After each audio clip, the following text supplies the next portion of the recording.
Eu separei umas perguntinhas aqui, rapidinho. Ó, tem uma pergunta aqui que foi bem interessante, que é do Noel Sobrinho. Não é o papai? Ele fala assim, ó, não é o papai. Você entendeu, Lene? Aqui, quando você falou, Noel, papai, eu demorou um pouquinho. Tá ao contrário, né? Noel? Inverteu a ordem, Tá. eu já me perco. Tá. Ó, o Noel, ele tá falando aqui o seguinte: quando Jesus expulsou a legião do Gadareno, e eles pedem para serem mandados aos porcos para se matarem, os demônios queriam experimentar a morte física, ou eles anseiam ou têm inveja do homem a esse ponto? Que é medo do abismo, não é? É Noel, né? Noel. Uma muito boa pergunta dele. Noel é o seguinte: Dá um contexto, né, pra quem não conhece esse o trecho. contexto é o seguinte, Jesus, o contexto até anterior é interessante.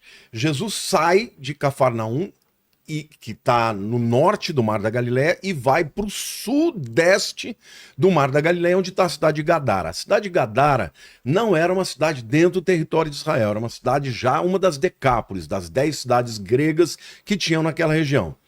Ali tinha um endemoniado que assustava todo mundo. Ele ficava nas tumbas, no cemitério, e todo mundo que passava, ele ficava arrastando corrente, ele rasgava, rompia as coisas, batia nas pessoas, machucava as pessoas, e todo mundo tinha medo dele. Jesus, a Bíblia diz que Jesus vai para o outro lado do lago, ele diz, vamos passar para o outro lado. E de repente acontece um grande temporal. Foi um temporal tão grande, mas tão grande, que o barco ia afundar, porque as ondas estavam entrando e Jesus dormindo.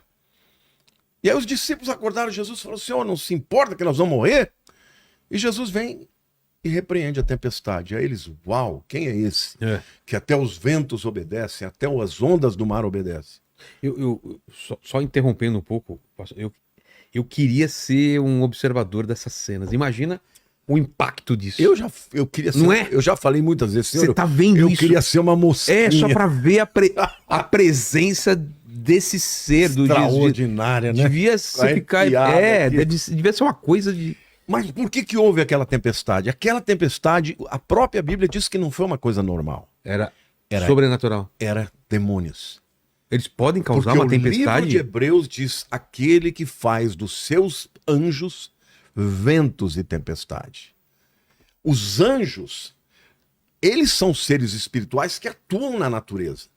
Eles podem interferir na natureza fazendo tempestade.